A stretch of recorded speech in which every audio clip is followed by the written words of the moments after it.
స్వర అలాగే చామంతి వాళ్ళిద్దరూ కూడా అభి చేసిన పనికి ఇల్లు వదిలి వెళ్ళిపోవాలని నిర్ణయం తీసుకుంటారు. ఇక అలా ఆటోలో వెళ్తూ ఉండగా సారంగి డీటెయిల్స్ కూడా ఏమీ మనకు తెలియవు. ఇప్పుడు నువ్వు నీ బాబుని ఎలా కనిపెడతావు, నీ బాబు ఎక్కడ ఉన్నాడో ఎలా తెలుసుకుంటావు స్వర అని చెప్పి చామంతి స్వరాని అడుగుతుంది. దాంతో స్వర అయితే అదే నాకు అర్థం కావట్లేదు చామంతి, ఇప్పుడు నా బిడ్డ ఎక్కడ ఉన్నాడో ఎలా తెలుసుకోవాలో అర్థం కావటం లేదు. ఆ సారంగి వాళ్ళ అమ్మాయి అడ్రస్ కూడా తెలియదు. ఇప్పుడు ఏం చేయాలో నాకు అర్థం కావటం లేదు అని చెప్పి అంటూ ఉంటుంది. అలా వాళ్ళైతే ఒక కాఫీ షాప్ దగ్గరకు వచ్చి కాఫీ తాగుతూ ఉంటారు.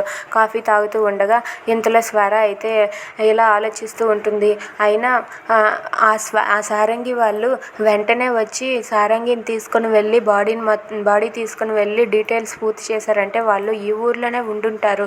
మనం కొత్తపల్లి వెళ్తే ఈ ఊర్లో వాళ్ళు ఉండుంటారు. కొత్తపల్లి వెళ్తే మీ బాబుని ఎలా తెలుసుకోలేవు కదా అని చెప్పి చామంతి అంటుంది. దాంతో స్వర కూడా అవును అది నిజమే, వాళ్ళు ఈ ఊర్లోనే ఉన్నారేమో, ఎలాగైనా సరే వాళ్ళు ఎక్కడ ఉన్నారో తెలుసుకొని సారంగి వాళ్ళకి నిజం చెప్పిందేమో అడుగుతాను. నా కొడుకు ఎక్కడ ఉన్నాడో వాళ్ళకి తెలిసి ఉంటుంది, వాళ్ళని నేను అడిగి నా కొడుకుని నేను తీసుకుంటాను అని చెప్పి స్వర అంటూ ఉంటుంది. దాంతో చామంతి అయితే సరే అని చెప్పి అంటుంది. If you like this video please subscribe.